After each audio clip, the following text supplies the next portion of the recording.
성일, 우리 주님의 날을 기억하고 귀한 전에 나와 예배하는 여러분 모두가 하나님 앞에 연락되어지고 이 시간 들려지는 메시지를 통해서 여러분 개인에게 들려주시는 하나님의 음성으로 가득 채워지는 시간 되기를 주님의 이름으로 축원을 드립니다. 이 땅의 문명이 발달해 가고 과학기술이 눈부시게 발전해 가므로 사람들은 상상할 수 없는 많은 그러한 편리함, 혜택을 누리게 되었습니다. 그런데 이 편리함과 더불어 잃어버린 것도 무시할 수 없을 정도로 많이 있다고 하는 사실입니다. 기계가 처리해 주는 것들이 많아서 시간적인 여유를 가진 것 같은데도 불구하고 사람들은 마음의 여유를 잃어버리고 더 쫓겨다니고 정신적으로 공황증을 앓는 사람이 그 어느 때보다도 많아졌는데 젊은 층에게까지 번져지고 있다고 합니다. 사람들이 점점 기계와 접하다 보니 인간미를 잃어가고 이기적이 돼가고 사람 사이에서 느껴지던 정들은 오간데 없이 사라져갑니다. 의학이 발달하는데 이 속도보다 더 빠르게 이름 모를 병들이 더 많이 생겨나곤 하지요. 신앙생활을 오래 해가면서 영적으로 더 깊어지고 주님과 더 친밀한 관계를 누리며 살아야 할 텐데 오히려 전에 받았던 은혜들을 잊어버리고 메마르게 살아가면서 기쁨도 감격도 없이 신앙생활을 해나가는 경우가 참 많이 있습니다. 이러한 세상에서 이러한 신앙의 삶 속에서 꼭 필요한 것이 무엇이냐 한다면 바로 한 가지, 회복입니다. 회복이라고 하는 것은 아픈 사람이 건강을 되찾는 것처럼 가장 좋았던 그 자리, 그 순간으로 되돌아가는 것을 의미합니다. 다시 복구되는 것을 말하는 거죠. 우리는 육체적인 건강이나 영적인 건강, 내면 세계의 질서, 누군가와의 관계 등 여러 영역에서 회복이 필요한 사람들입니다. 회복을 원하는 사람들은 내가 돌아가고 싶은 자리가 어디인가? 내가 왜 이렇게 외로운가? 내가 왜 이렇게 기쁨을 상실했는가? 왜 관계가 다 이런가? 전에는 안 그랬는데 그 자리가 어느 자리인가? 내가 가기를 원하는 자리, 회복되기를 원하는 그 상태가 어떤 것인지를 제대로 알아야 되는데 그것을 내가 알고 있어야 훗날에 회복이 되면 이게 회복이 됐는지 안 됐는지를 점검할 수 있기 때문이죠. 예수 믿고 구원받아서 하나님의 백성으로 살아가고 있는 사람이라고 해서 어려움이 없는 것은 아닙니다. 자신을 낙담시키고 절망스럽게 만들고 고통스럽게 만드는 환경 속에 갇혀 살 때가 많이 있습니다. 이런 순간에 회복을 위해서 반드시 생각하고 스스로에게 물어봐야 할 것들이 있습니다. 나는 정말 예수 믿고 구원받은 하나님의 자녀인가? 이건 틀림이 없는가? 하나님은 그분의 자녀로서의 내가 어떤 삶을 살아가도록 만들어 놓으신 것일까? 나는 지금 왜 이런 어려움 속에 갇혀 지내고 있는가? 그러면 나의 삶의 회복을 위해서 내가 어떻게 살아가야 하나? 창세기 1장에 보면 하나님은 자신의 형상을 따라서 남자와 여자를 만들고 그들이 지음을 받은 날부터 그들에게 복을 주셨다 말씀합니다. 처음부터 사람은 복받은 존재고 복을 누리며 살아가도록 만들어진 존재라고 하는 것이죠. 그리고 성경 속에 인간을 향해 어떤 생각을 가지고 계시고 그분의 본심이 무엇인지 하나님의 성경을 통해서 아주 문자로 기록해 놓은 부분이 있습니다. 에레미야 29장 11절에 보면 너희를 향한 내 생각, 여러분을 향한 하나님의 생각, 그 생각을 너는 모르지만 나는 안다. 뭐냐면 평안이요 재앙이 아니다. 너에게 미래와 희망을 주려는 것이다. 이렇게 기록해 놓으셨어요. 에레미야가 3장 33절에 보면 주께서 인생으로 고생하며 근심하게 하는 것이 본심이 아니다. 본심이 아니면 왜 이런 일이 일어나는가? 이유가 있다는 거죠. 내 본심은 그게 아니야. 너 힘드냐? 어렵냐? 하나님을 섬기는데도 여전히 고통스럽냐? 나 그거 본심이 아니다. 그러면 뭡니까? 평안을 누리는 것이고 네가 미래에 대한 소망을 가지고 기쁨으로 사는 것이다. 왜 그렇습니까? 이유가 있다. 이거죠. 하나님께서 베푸시는 복과 평안을 누리며 미래에 대한 밝은 희망을 가지고 살아가는 것이 하나님의 계획일지인데 왜 내가 그렇게 살지 못하는가? 어떻게 우리의 삶이 회복되어서 그 자리로 돌아갈 수 있게 만들 것인가가 우리의 고민이 되어야 되는 거죠. 오늘 본문에 나오는 유다왕 히스기야의 고민이 바로 이런 것이었습니다. 아버지 아하스 왕이 16년 통치를 해가면서 나라를 황폐하게 만들었어요. 그렇게 처참하게 만들어 놓을 수가 없어요. 국력도 경제력도 바닥을 치게 만들어 놓고 죽었는데 그 뒤를 이어서 아들 히스기야가 왕이 되었습니다. 25살의 나이로 왕 위에 오른 히스기야가 나라의 형편을 돌아볼 때 도무지 어디서부터 손을 대야 하는지, 군사적인 면도 그렇고 경제적인 면도 그렇고 흩어져버린 민심도 그렇고 도대체 어디서부터 손을 대야 할지 감을 잡지 못할 지경이었습니다. 그럼에도 불구하고 히스기야에게 한 가지 소망이 있었던 것은 그가 하나님을 경외하며 살든 하나님을 기쁘시게 하기를 소원하며 살았다고 하는 그 점입니다. 본문 2절에 보면 히스기야가 그의 조상 다윗의 모든 행실과 같이 여호와 보시기에 정직히 행하여 라고 소개합니다. 열왕기 많은 왕들의 이야기를 보면 거의 대부분 하나님이 뭐라고 평가하냐면 저가 다윗과 같지 아니하여, 저가 다윗과 같지 아니하여. 근데 여기에 보면 히스기야는 다윗처럼, 다윗의 행실처럼 그랬어요. 이는 다윗처럼 하나님을 바라보며 그분의 도움을 구하며 매 순간 하나님과 동행하는 삶을 살아갔다고 하는 얘기죠. 그렇기 때문에 그는 왕이 되자마자 하나님의 백성들이 살아가는 나라가 어떻게 이렇게 황폐될 수 있을까? 어떻게 하나님을 사랑한다고 하는 사람이 저렇게 살 수 있을까? 이 민족이 왜 이럴까? 이 질문을 갖게 된 거죠. 왜 이렇게 고통이 끝나지 않을까? 그러면서 그걸 하나님의 시각으로 바라보게 된 거예요. 이 나라를 복 주시는 분은 하나님이고 우리에게 평안함을 주시는 분은 하나님인데 그럼 하나님의 시각으로 바라볼 때 뭐가 잘못됐는가 살피고 문제 해결의 실마리를 찾기 시작했습니다. 우리가 아파서 병원을 찾을 때에 우리를 보자마자, 환자를 보자마자 처방전을 써주는 그런 의사는 없습니다. 먼저 어디가 아파서 왔느냐고 물어보기도 하고 우리 몸의 청진기를 대보기도 하고 혈압을 재보기도 하고 여러 방법으로 진단을 한 후에 거기에 맞는 처방전을 써주게 되지요. 그러기에 어떤 문제에 대한 해결을 찾기 위해 가장 중요하고 첫 번째로 해야 할 일은 이런 어려움이 왜 내게 찾아왔을까? 왜 자꾸 이렇게 꼬이나? 왜 이렇게 화날 일이 많아지는가? 부정적인 현실의 상황을 질문으로 가지고 나와서 하나님의 관점에서 먼저 나 스스로를 살펴보기도 하고 기도로 물어가면서 정확하게 진단을 해내는 일입니다. 그냥 화내면서 살지 말고 재수없다고 말하지 말고 왜 나만 이러냐고 원망하지 말고 진단을 먼저 나를 진단하는 것입니다. 말씀으로 나를 진단해 보는 거죠. 히스기야는 열심히 진단했어요. 기도하며 진단한 결과 내 동족이 겪고 있는 수치와 고통, 이 어려움은 하나님의 백성으로서 이 민족이 하나님과의 언약의 관계를 깨뜨렸다. 하나님과의 관계를 깨뜨려 버렸기 때문에 벌어진 일이라고 하는 사실을 알아내게 됐습니다. 하나님과 맺은 언약들을 너무 쉽게 깨뜨려 버리고 그분을 떠나 살아온 결과 하나님의 맹렬한 진노가 이 어려움을 만들어내게 됐다는 사실을 깨달은 거죠. 문제의 원인을 진단해낸 히스기야는 너무 찾아냈긴 했지만 도대체 어떻게 될지 몰라서 이건 내 영역이 아니다, 내가 할 수 있는 일이 아니다라고 뒤로 나가 자빠지지 않았어요. 절망하지 않았어요. 어떻게든 하나님과의 관계를 회복시켜서 그분이 우리 백성에게 누리게 하시고자 했던 그것을 다시 찾아오자라고 하는 열정이 생겨 마음이 뜨거워졌어요. 그래서 모든 백성을 향해서 역대 29장 10절에 보면 이제 이스라엘 하나님 여호와와 더불어 언약을 세워 그 맹렬한 노를 우리에게서 떠나가게 할 마음이 내게 생겨났다라고 선포합니다. 내가 뭘 잘해보겠다, 내가 군사 조직 개편할 것이다, 정치 조직 개편할 것이다 이렇게 말하기 전에 하나님의 열심으로 하나님이 내린 그 노가 다시 거둬짐으로 말미암아 이 민족이 축복 속에 살아갈 수 있도록 내가 그렇게 만들고 싶다는 마음이 내한테 불같이 일어난다라고 하는 그 선포했어요. 그리고 그를 추진해 나가기 시작한 거죠.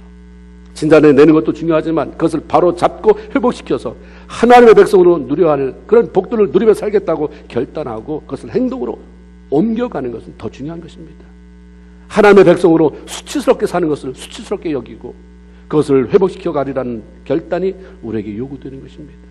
내가 하나님의 백성이라면 하나님은 우리가 수치스럽게 사는 것을 원치 않아요.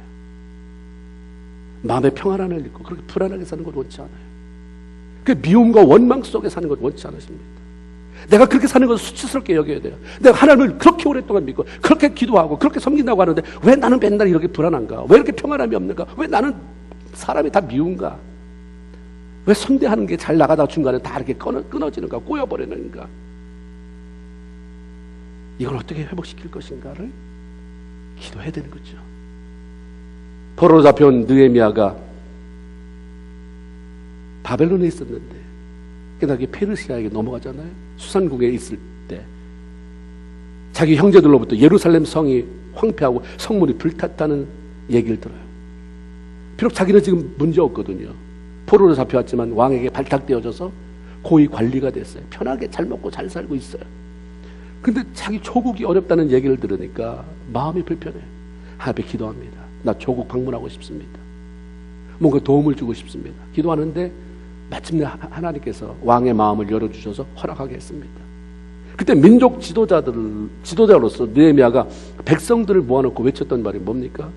느헤미야 2장 17절에 보면 우리가 지금 당하고 있는 이 어려움을 너 다 알지, 보았지. 하나님을 예배하는 이 예루살렘 성문이 다 황폐해지고 불타버렸다. 이제 힘내라. 사람도 별로 없고 자원도 별로 없지만 우리가 하나님을 의지해서 다시 일어나 성전을 건축해서 수치를 당하지 말자 그랬어요. 예레미야가 호소한 건 수치당하지 말고 살자. 수치스럽게 살지 말아라. 하나님의 백성으로 겪는 수치스러운 삶을 마치 운명처럼 받아들이지 말고 일어서라고 하는 것이에요. 하나님이 계시는데 이 수치를 영원히 죽을 때까지 끌고 갈 것이냐? 잠시 수치를 당했지만 그걸 바꿔야 될 거 아니냐? 믿음의 사람들의 외침은 다 이랬어요. 힘을 모아 예루살렘 성을 일으켜 세우자는 것이었습니다. 시대와 국적을 초월해서 하나님의 은혜를 구하고 그분이 주는 마음의 감동을 가지고 살아가는 사람들은 자기 삶만이 아니라 주변의 환경들을 회복시켰어요. 회파시키는 게 아니라 회복이에요. 무너뜨리는 게 아니라 이렇게 세우고 나도 잘 되고 남도 잘 되게 만드는 사람이었습니다. 여러분 어떻습니까? 나만 잘 되게 만드는 사람입니까? 나도 안 되고 남도 못 되게 만드는 사람입니까? 나만 잘 되고 너는 죽어라고 만드는 사람입니까? 하나님의 사람들은요, 내가 수치당하는 것도 못 견디지만 하나님의 사람이 수치당하는 것도 못 견뎌요. 왜? 네가 수치당하는 건 괜찮지만 너의 아버지가 내 아버지이기 때문이에요. 네가 하나님이라고 부르는 그 하나님이 내 아버지이기 때문에 너 그렇게 사는 거 원치 않는다. 그래서 권면하게 되는 것이고, 권면이 안 통하면 하나님 앞에 붙잡고 밤새 기도할 수도 있는 거고, 새벽에 기도할 수도 있는 거고, 작정하고 기도할 수도 있게 되는 것입니다. 하나님의 자녀로 수치스럽게 살아가는 것이 당연한 것이 아니라 하나님이 약속하신 복을 누리며 그분의 영광을 드러내는 삶을 살아야 한다는 그런 마음의 감동과 영적 부담감을 가지고 살아갈 때 문제 해결의 실마리가 보여지는 거죠. 전혀 떠오르지 않았던 생각들이 떠오르는 것이고, 그런 사람이 보여지는 거고, 사람이 몰려드는 것이고, 소망이 생겨나는 것입니다. 하나님은 우리가 되는 대로 사는 것을 원치 않고 우리 삶을 회복시켜서 하나님께서 계획하신 복된 것들을 누리고 나누며 하나님의 영광을 드러내는 삶 살기를 원하시기 때문입니다. 우리는 우리 개인의 삶이나 가정이나 직장이나 사업이나 교회나 국가가 회복되어져서 하나님의 최상을 경험하며 살아갈 수 있기를 갈망하며 기도해야 합니다. 히스기야 왕이 진단한 결과 가장 큰 문제는 유다 백성들이 하나님께 드리는 예배를 무시하는 거예요. 얼마나 예배가 무시당했는지 몰라요. 히스기야는 자신들의 조상들이 여호와의 성소를 등지는 일, 예배를 무시함으로 예루살렘에 진노가 쏟아져서 백성들이 두려움과 놀람 속에 그리고 비웃음거리가 되는 그러한 삶을 살게 했다는 사실을 발견한 거예요. 히스기야를 알려면 히스기야 3대를 알아야 돼요. 히스기야 아버지가 어땠는지, 그 할아버지가 어땠는지, 3대만 살펴봐도 역사가 나와요. 저 사람이 왜 저렇게 행동하는지. 히스기야 아버지 아하스 왕은 백성들이 하나님 앞에 예배드리지 못하도록 성전 기구를 불태우고 아예 성전을 문 닫아버린 사람입니다. 아하스라고 하는 왕, 히스기야 아버지는 하나님을 모르는 사람이 아니었어요. 아하스 왕의 아버지, 히스기야의 할아버지가 요담 왕인데 역대하 27장 6절을 보면 그 할아버지도 기가 막히게 하나님을 섬겼던 사람이에요. 요담이 그의 하나님 여호와 앞에 바른 길을 걸었으므로 점점 강하게 하였더라. 성경이 소개하고 있는 히스기야 할아버지에 대한 얘기예요. 근데 아버지는 그렇게 자기 아버지가 하나님을 섬겼는데 그 아들 때 와서 히스기야 아버지 때 와서는 무엇 때문에 뒤틀렸는지 다 부셔버리는 거예요. 문을 닫아버려요. 자기 아버지가 하나님을 제대로 섬기면서 강해지는 것을 본 사람이에요. 근데 그가 어떻게 하나님을 모른다고 할 수 있겠습니까? 하나님이 어떤 분인지 알면서도 예배를 무시해요. 성전문을 닫아버리고 백성을 하나님으로부터 쫓아내버립니다. 믿음의 아버지 요람의 아들로 그 밑에서 자라난 아하스가 무엇 때문에 어떤 상처로 인해서 아니면 어떤 일로 인해서 하나님을 대적하는 자로 변하게 됐는지 모르지만 그 대적하는 방법이 틀려버린 거예요. 사람을 죽인 것도 아니고 하나님을 정면 대면합니다. 정면 대적해요. 예배를 방해합니다. 예배를 금해요. 예배에 필요한 걸 다 태워버려요. 그 물을 잠궈버려요. 그 결과 고통이 그 삶을 떠나지 않아요. 애를 쓰는데 도탈을 벗어나지 못하는 거예요.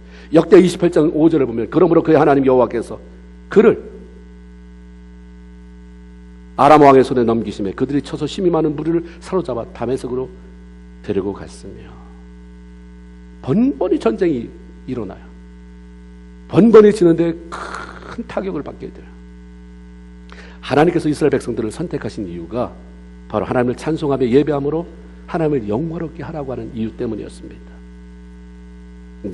내가 내 백성 삼은 너희가 나 하나님을 찬양하며 경배하면 나는 그 예배를 듣고 영광받고 내가 너희들을 축복할 것이다. 그래서 너희를 보호하고 인도하고 너희의 필요한 것을 공급해 줄 것이다. 이게 언약이죠. 예수 믿으면 구원받고 천국 가지만 이 땅에 사는 동안 하나님의 예배로 언약을 맺은 백성이에요. 그래서 우리가 지킬 수 있는 약속의 가장 큰 것은 예배예요. 이스라엘 백성들이 할 수 있는 가장 큰 것도 예배입니다. 이스라엘 백성이 광야에서 나갈 때 바로에게 가서 뭐라고 내보내주기를 간청했습니까? 우리를 내보내서 하나님 앞에 예배 드리게 해라. 광야에서 하나님 앞에 제사 드리게 해라. 하나님 이거였어요. 이거 하나. 그래서 이스라엘 백성들이 약속 맺은 대로 언약을 체결한 대로 하나님을 예배하고 하나님을 높여드리는 일에 우선순위를 두고 살아갈 때는 숫자나 그들의 국력이나 능력에 상관없이 최전성기를 누리게 하셨어요. 그러나 그들이 국력이 강해지고 군사가 보강됐다 할지라도 하나님을 무시하고 대적하고 외면하며 살아갈 때는 도무지 자기 힘으로 극복해낼 수 없는 수많은 문제와 위기라고 하는 틀 속에 갇혀지게 만들어 놓으시고 몸부림치게 하고 고통스럽게 했습니다.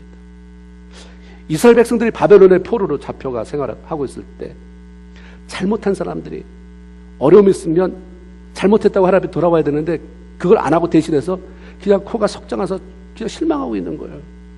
낙심하고 있는 것입니다. 낙심할 시간에 회개해라. 절망할 시간에 하나님과의 관계를 물어보고 회복해라는데 그걸 안 하는 거예요. 그냥 무기력증에 빠져 있습니다. 그때 하나님이 이사야 선지자를 보내잖아요. 이런 일이 왜 생겼는지 또 나한테 물어봤느냐, 그거 좀 진단해 봤느냐, 그거 개선하려고 해봤느냐, 그 유명한 말씀이 주어진 거예요. 이사야 43장 21절로 23절. 이 백성은 내가 나를 위하여 지었나니 나를 찬송하게 하려 합니다. 그런데 야곱아, 이스라엘 백성 전체를 말하는 거예요. 너는 나를 부르지도 아니하였고 네가 나한테 찬양을 하기로 했느냐, 하나님 영광 받으시라고 무슨 말을 하기로 했느냐. 이스라엘아, 너는 나를 괴롭게 여겼으며 나를 섬기는 대신 우상을 섬김으로 나를 괴롭게 만들었으며 내 번제의 양을 내게로 가져오지 아니하였고 내 제물로 나를 공경하지 아니하였다. 내가 그렇게 많이 베풀었는데 나에게 뭘 네가 드려본 적이 별로 있느냐, 네 마음을 다해서 드려본 적이 있느냐. 이스라엘 백성들은 예배자로 하나님을 섬기는 게 괴로운 거예요. 또 가야 돼. 또 절기 지켜야 돼. 또 양 잡아야 돼. 너무 이게 귀찮은 게 아니라 괴로움이 돼버렸어요. 그 하나님께서 베풀어 주신 것으로 하나님께 드리며 기쁘게 하는 일에 인색함으로 하나님이 무시당하는 마음 갖게 하셨어요. 그래서 하나님의 복을 누려야 할 그분의 백성이 이방 나라의 포로가 되어서 수치와 고통당하는 결과를 초래하게 됐다. 이거 전해주는 거예요. 성경에 있는 말씀이니까 그렇죠. 제가 말하면 무슨 유익이 있겠어요? 여기서 보면 양떼를 내게 가져오지 않았다. 제물로 나를 공경하지 않았다. 이게 성경에 있는 말씀을 읽어드리니까 그렇지. 내가 말하면 저 목사가 무슨 돈이 또 필요하니까, 무슨 돈이 필요하니까 돈을 달라고 말하나. 성경 말씀이에요. 내가 그렇게 베풀어 주는데 너 나에게 인색하고, 내가 그렇게 예배로 언약을 맺었는데 나한테는 요구하는 게 많은데 네가 해야 될 부분, 나를 예배하고 나를 경배하는 것을 왜 이렇게 괴로워하느냐. 그것입니다. 하나님 그냥 무시당하는 게 온몸에 다 퍼진 거예요. 하나님 앞에. 여러분이 무시당했을 때 어떻습니까? 몸부림치잖아요. 근데 내가 하나님을 무시했다는 것은 전혀 감이 없어요. 내 삶이, 내 행동이, 하나님의 자녀로서 살아가는 그 모습이 하나님을 그렇게 무시하면서도 그렇게 뻔뻔하게 살아가는 게 우리의 모습일 수 있다고 하는 것입니다. 시편 50편 23절에 하나님 앞에 제사 드리는 자가 나를 영화롭게 한다 그래요. 나한테 예배 드리는 자가 나를 영화롭게 하는데 거기다가 감사로 드리면 더 영화롭게 하지, 이 말이에요. 나를 예배하면, 감사하면서 예배하면 나는 그들을 구원할 것이다. 구원해서 천국 가게 한다는 말이 아니라 위기 속에서, 위경 속에서 건져낼 것이다. 네가 위기 당하는 곳 어디든지 찾아가서 내가 손 내밀 것이다. 감사한 마음을 표현하며 드리는 예배처럼 하나님을 기쁘시게 하는 것이 없다고 하는 것입니다. 요한복음 4장 23절에 보면 아버지께 참으로 예배하는 자들은 신령과 진정으로 예배할 때가 오나니 곧 이때라. 아버지께서는 이렇게 자기에게 예배하는 자들을 찾으시느니라. 주님께서 찾는 사람은 마음을 다하여 예배하는 것이고, 예배하는 사람이고, 찾는 이유는 만나주시는 거죠. 왜 만나려고 드는가? 얘기할 게 있으니까 그런 거죠. 여러분이 누군가를 애타게 찾아요. 간절히 찾을 때 왜 찾습니까? 보고 싶거나, 뭐 할 말이 있거나, 뭐 줘야 될 게 있거나. 내가 관계가 나빠서 찾으면 막 욕을 퍼대고 뭔가 한번 줘받고 이러려고 하겠지만, 좋은 관계 속에서 누군가를 찾을 때는 다 이런 거 아닙니까? 보고 싶어서. 날 왜 찾았는데? 보고 싶어서. 왜 찾았는데? 아, 줄 게 있어서. 왜 찾았는데? 꼭 전해줄 말이 있어서. 하나님이 예배하는 자에게 그러고 싶어서 찾는다는 거예요. 보고 싶어서. 내게 하고 싶은 말이 있어. 예배 동안에 성경을 읽는데 그 행간 속에서 들려진 하나님의 음성이 있고, 분명히 목사님은 이렇게 설교하는데 그 속에서 들려진 하나님이 나를 향한 그런 성령의 음성이 들려지기도 하고, 이게 예배가 주는 유익이잖아요. 들려주고 싶어. 내가 더 주고 싶은 게 있어서 그렇다는 것입니다. 히스기야가 예배를 회복하기 위해서 먼저 알아들을 만한 사람에게 얘기해요. 레위 사람들에게 얘기합니다. 그들에게 부탁한 게 뭐냐면, 첫 번째, 게을르지 말아라. 역대 29장 11절에 보면 내 아들들아 이제는 게으르지 말아라. 게으르면 예배를 드릴 수가 없다는 거예요. 게으른 자치고 예배를 제대로 할 수 없다. 게으르면 예배 드리는 것도 힘들 뿐만 아니라 예배 회복은 엄두도 낼 수가 없다. 예배의 감격을 잃어버리면 몸도 마음도 게을러집니다. 영적인 잠에 들게 되어서 감각이 없어지게 됩니다. 뭐가 잘못된 것인지 알아도 고치고 싶은 생각이 없어지는 거예요. 뭐가 더 나아진다고 이렇게 살다 죽는 거지가 돼요. 레위인들도 히스기야의 아버지 아하스 왕이 성전문을 닫고 예배를 폐했을 때 가만히 있었겠어요? 저러면 망하는데, 저러면 망하는데, 그 두려움을 가지고 저항했을 것입니다. 그러나 시간이 지나면서 그 사람은 별로, 아하스 왕이 하나님을 그렇게 저항하는데도 특별한 일이 안 나타나는 것 같으니까 그냥 좌절하고 영적으로 무뎌지고 게을러져서 현실에 동화되어져 갑니다. 그 국가적인 어려움이 찾아왔을 때도, 아, 이게 이래서 오는구나, 이런 현상이 이렇게 해서 오는구나를 깨닫고 예배를 회복하고 하나님과의 관계를 회복해야 되는데 이걸 생각하지 못하는 거예요. 그래서 히스기야 왕이 예배를 회복하려고 하는 마음을 먹었을 때에 먼저 잠자는 하나님의 일꾼들을 깨웁니다. 게으르지 말아라. 게으르지 말아라. 빨리 그 자리에서 일어나라. 즉 그렇게 살던 삶의 패턴을 깨트리고 새롭게 네 삶을 갱신해라라고 하는 얘기죠. 사도 바울도 신약에 넘어와서 그렇게 말하잖아요. 로마서 12장 11절에 보면 부지런하여 게으르지 말고 열심을 품고 주를 섬겨라. 이게 뭐 이방 우상신을 섬기는 사람한테 말한 것입니까? 하나님의 백성들에게 말하는 거예요. 부지런하여 게으르지 말고 열심을 품고 주를 섬겨라. 로마서 13장 11절에 보면 또한 너희가 이 시기를 알거니와 자다가 깰 때가 벌써 됐다라는 거예요. 지금은 그 어느 때보다도 부지런하게 하나님 앞에 나가야 하는데 언제까지 잘 것이냐, 언제까지 무뎌진 가운데 이렇게 있을 것이냐라고 하는 말씀이죠. 영적인 잠에서 깨어나 게으름을 던져버리고 주 앞으로 나갈 때 무뎌짐 속에서 일어나게 되는 것이고 자신의 문제를 제대로 바라보게 되는 것이고 그것을 바로 잡을 수 있는 실마리를 찾게 되는 것입니다. 히스기야 왕이 한 말을 듣고 영적인 각성을 하며 일어나서 왕 앞으로 나온 사람들이 있었어요. 많은 사람이 있었는데 나온 사람이 14명이에요. 지금 제가 틀리는 말 했습니까? 다 맞는 말 했잖아요. 하나님이 다 필요하다. 너 이렇게 해야 된다. 왕을 통해서 이렇게 하면 우리가 산다. 부지런해지자. 예배 갱신하자. 다 맞는 말을 하는데 그 맞는 말을 듣고 있던 이스라엘 백성들 가운데 나온 사람이 14명이라는 거예요. 아, 이게 이렇구나. 옛날부터 이랬던 거예요. 다 대상으로 얘기했는데 나온 사람은 14명이었습니다. 왕이 그들을 데리고 우선적으로 추진한 한 가지 일은 그동안 더럽혀졌던 하나님의 전을 깨끗하게 하는 일이었습니다.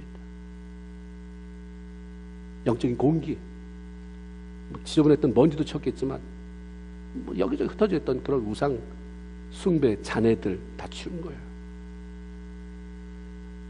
히스기야의 아버지 아하스 왕이 아람 왕과의 전쟁에서 패한 후에 정말 고통스러운 시간을 맞이했어요. 그러면 어떻게 해야 되겠어요? 깨달아야죠. 내가 하나님 앞에 너무했구나. 하나님의 예배를 내가 너무 무시하고 하나님 대적했구나. 우리 아버지 옛날에는 이래서 잘 된 거였구나. 우리 아버지 옛날에 하나님을 그렇게 섬기더니 하나님이 그 조그만 땅덩어리가 많은 사람에게 알려지고 조공받게 하셨구나. 알았어야 되는데 오히려 그 왕의 마음이 강팍해져서 우상을 더 끌어들이는 거예요. 역대 28장 22절에 보면 아하스 왕이 곤고할 때에 더욱 하나님께 범죄하여, 곤고할 때, 삶이 굉장히 어렵고 힘들 때 더욱더 하나님을 찾았다라도 현찮은데 더욱더 범죄하여 어려움을 당할 때 그것을 하나님께 돌이킬 수 있는 기회로 삼아서 화가 복이 되게 하는 사람이 있는가 하면 밀어내서 돌이키지 않고 더 하나님을 대적함으로 망해버리는 사람이 이렇게 있는 것입니다. 아하스 왕이 그런 사람이었어요. 히스기야 아버지가 그런 사람이었어요. 이 어리석은 왕이 아람 군대가 패했을 때 뭐라고 짓거려 댔냐면, 야, 저들의 왕은 기가 막힌가, 신은 기가 막힌가 보다. 어떻게 그 신이 저들을 도왔길래 나를 이겼냐? 그러면 나도 아람 왕들이 섬기는 신을 섬기고 그에게 제사해서 다음번에는 그 신이 나를 돕게 하리라. 이게 얼마나 어리석은, 말 같지도 않잖아요. 그러면서 우상을 끌어들여서 하나님의 땅을, 하나님의 성전을 더럽힌 거죠. 성경 결국 그 신이 이스라엘과 왕을 망하게 하였더라. 히스기야는 아버지가 저지르는 이것 다 치우느라고 너무너무 힘든 거예요. 이런 우상의 흔적들을 치워버리고 성전을 정결케 하기 위해서 레위 사람을 깨운 것입니다. 그때 왕을 통해 들려지는 하나님의 음성을 듣고 일어난 14명의 사람들이 영적으로 깨어나서 16년 동안 닫혀있던, 방치되었던 하나님의 성전을 16일 만에 청소해내는 일을 했어요. 레위 29장 17절에 보면 첫째 달 초하루에 성결케 하기를 시작하여 첫째 달 16일에 이르러 마치고, 16일에 할 수 있는 일을 영적으로 잠이 들다 보니까 16년이 걸린 거예요. 교회도 마찬가지예요. 16일이면 할 수 있는 일도 은혜 받은 사람이 없으면, 영적으로 무뎌지면 내일로 1년이 지나 2년이 지나 16년 갈 수 있는 거예요. 그리고 그 일을 14명이 해냈다는 것입니다. 단 14명이 16년에 긴 공백기를 뒀던 그것을 깨뜨리고 16일 만에 성전을 정결케 하는 일을 해냈어요. 하나님의 일은 사람 숫자가 많다고 되는 것이 아닙니다. 영적인 잠에서 깨어나 게으름을 떨쳐버리고 그걸 소수의 사람들을 통해서 아주 멋있게 이루어지는 거예요. 14명. 기도에 300용사가 많으면 줄이세요. 14명으로. 14명. 14명 안에 있게 하옵소서. 하나님이 필요하다고 할 때 그 메시지를 무시하지 않고 뭔 일인지는 모르지만 나 있습니다 라고 나갈 수 있는 14명 속에 끼어 있을 수 있다면 대대로 복이죠. 이 14명이 그런지 어떻게 알았겠어요? 성경에 그렇게 이름을 다 기록해 놓고 있으니까.